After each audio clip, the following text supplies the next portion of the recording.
আসসালামু আলাইকুম বন্ধুরা। তো আজ আমি একটা সহজ উপায়ে খাবার বানাবো।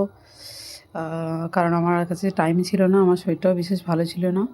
আজকে আমার বাবুর স্কুলে সরস্বতী পুজো, তো বাবু বায়না করছিল, তাই ওকে সকলের সঙ্গে নিয়ে গিয়েছিলাম।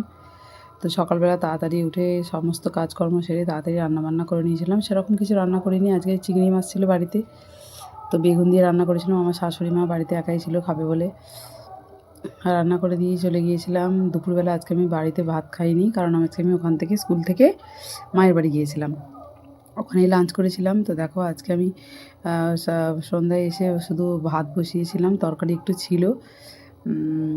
তো আমি আলু ভাতে দিয়েছিলাম আর একটা টমেটোকে ভাতে দিয়ে দিয়েছিলাম, সে ভাত হয়ে যাওয়ার পরে। তো ওটা দিয়ে সহজেই আমি এই আলুর সাথে টমেটোটাকে মেখে, দারুণ খেতে লাগে। তোমরা যদি কেউ সময় কম থাকে এটা বানিয়ে খেতে পারো, খুবই ভালো লাগবে খেতে। খিদের সময় এটাই ভালো লাগে।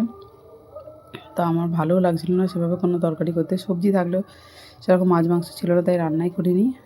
তরকারি একটু ছিল, চিংড়ি মাছ ছিল। আমার শাশুড়ি মা চিংড়ি মাছ দিলে উনি লঙ্কা পেঁয়াজ মেখে চিংড়ি মাছ দিয়ে ভাত খেয়ে নেবে। একটু তরকারিও ছিল অবশ্য। তো তার সাথে আমি টমেটো দিয়ে, কাঁচা পেঁয়াজ দিলে তো আর বলতেই হবে না, কাঁচা পেঁয়াজ দিয়ে শুকনো লঙ্কা দিয়ে একটু মেখে ভালো করে আলুটা মাখিয়ে টমেটোর সাথে মাখিয়ে নিয়েছিলাম। তো বন্ধুরা এটা দারুণ খেতে হয়েছিল। আমি এটা 2-3 দিন খেলাম, তো আমার ভালোই লেগেছে বেশ। শুধু আলুকে না মেখে একটু টমেটো দিলে, আলাদা আলাদা আর করতে হবে না, আলুর সাথেই টমেটোটাকে মেখে নেবে, খুবই সুন্দর লাগবে। তো দেখো আমি বানিয়ে ফেললাম। দেখো খুবই দেখতেও সুন্দর লাগছে আর খেতেও তেমন টেস্টি হবে। তোমরা যদি পারো কি বাড়িতে বানাবে।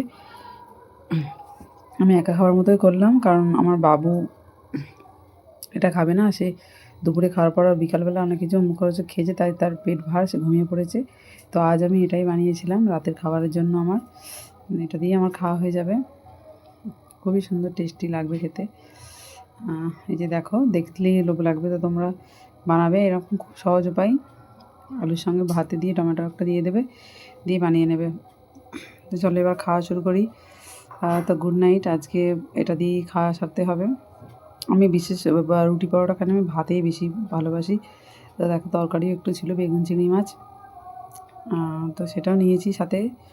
আর এই আলু মাখাটা নিয়েছি, আলু সেদ্ধ বানিয়েছিলাম।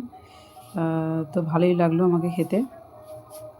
মাঝে মধ্যে আমি বানাই, তোমরা যদি কারো, যদি তোমাদের ইচ্ছে হয় এরকম খেতে, যে সময় কম তার সাথেও খিদেও পেয়েছে খুব জোর, চটজলদি বানিয়ে ফেলবে এরকম আলু আর টমেটো ভাতে দিয়ে মাখা। কেমন লাগলো তোমরা একটু জানাবে প্লিজ, পারলে একটু শেয়ার করো।